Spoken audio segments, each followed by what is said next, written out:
This is Rohingya Vision News. Today is Monday, 17th March 2014. I am Sarah Ahmed.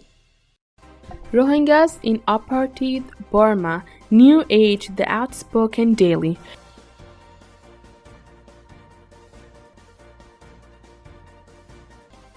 If press reports are anything to go by, then it may be reasonably construed that the recent efforts of the Bangladesh Prime Minister to engage the Burmese authorities on Rohingya refugees in this country have fallen on deaf ears. The Burmese reaction has been consistent with the regime's general approach to the Rohingya issue. There has been a little change in the overall situation in the Arakan state. The communities remain largely segregated. The internally displaced Rohingyas are housed in atrocious camps conditions with a plethora of restrictions on movement of people and goods in and out of such camps. Anti-Muslims feeling are rife with Buddhist monks whipping up such sentiments. The administrative and judicial structures of the state do not even pretend to be neutral.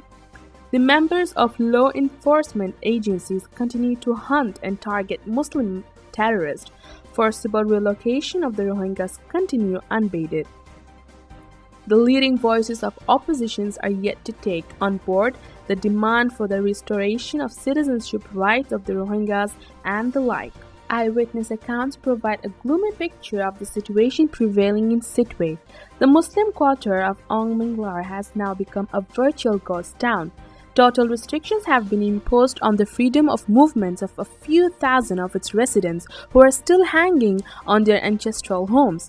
This part of the town, once known for the bustling activism of Muslim entrepreneurs, has become practically dead.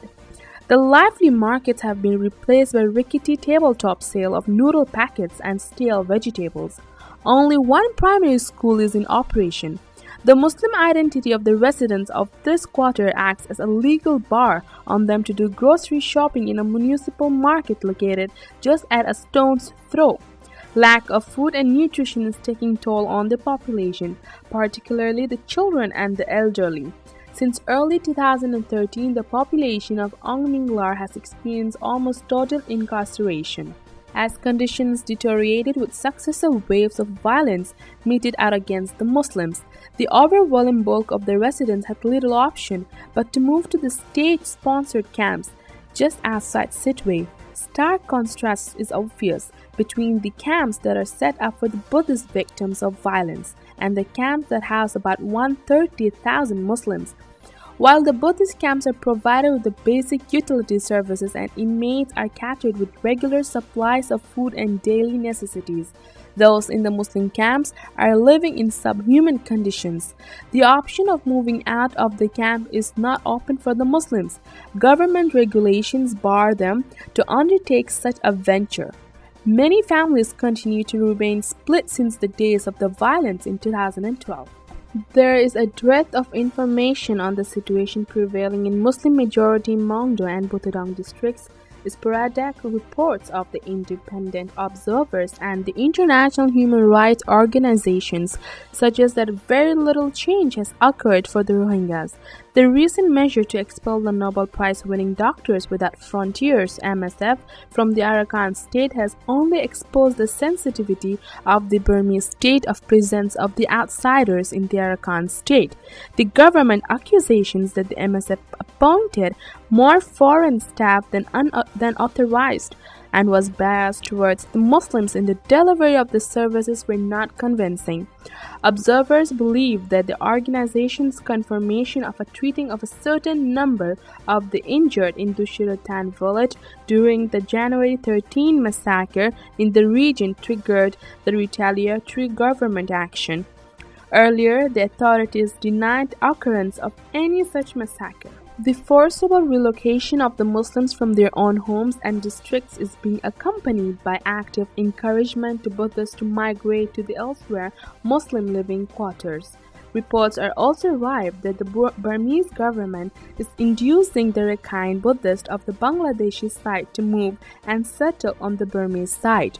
All this action could facilitate the Burmese authorities' agenda of ethnic cleansing of the Muslims on the one hand, and instituting a pure Buddhist population in the Arakan state on the other hand. It is worrisome that there is a little resistance to this government plan. The democratic movement in Burma continues to view the Rohingya question through the same lens that the regime does. In that sense, there is hardly any difference between the government and so-called democratic opposition, including Aung San Suu Kyi's National League for the Democracy. The Rohingya question has exposed the hypocrisy of the so-called liberal Democrats in Burma, the 88 generation, who earned the national fame as heroes of the resistance to the military dictatorship. Instead of standing up for the rights and the dignity of the oppressed Rohingyas, the leading figures of the 88 generation have also joined the anti-Rohingya chorus. Their actions supplement the agenda of the chauvinist monks who have become the most vocal proponents for the expulsion of the Rohingyas. Under the pretext of the national security, the government has been empowering the Buddhist gangs. There are reports of merger of the Rakhine armed groups to protect the fatherland from twin threats of the Brahmanization and Islamization. The Arakan army based on the Kachin state is also actively engaged in anti-Muslim campaign. All these armed groups have earned notoriety for planning and orchestrating anti-Muslim violence. The anti-Muslim agenda of the Burmese state and its cohorts finds its obvious manifestation in the recommendation of the Rakhine Truth-Finding Committee set up to investigate into the communal violence that flared up in 2012. One of its referenceable recommendations has been a two-child policy for Muslims of Mongdo and Buthodong. The recommendation has found many takers in positions of authority in Burma and may soon be turned out into a law. In responding to the international concern and criticism, the Burmese leaders promised to bring about change. However, despite making such promise, the regime has not given any indication of creating necessary enabling conditions so that those displaced within the country and those who fled overseas to escape persecution could consider returning home and getting rehabilitated in dignity. On the contrary, there is every reason to believe that the Burmese state remains firmly committed to expelling and marginalizing the Muslims. Under such conditions, one can safely urge life and liberty of the Rohingyas could be at stake if they return to Burma, and those fleeing the country deserve to be accorded with refugee status. Any departure from this could be a tantamount to be abdicating international humanitarianism and violating the long-cherished principle of the non-foulment.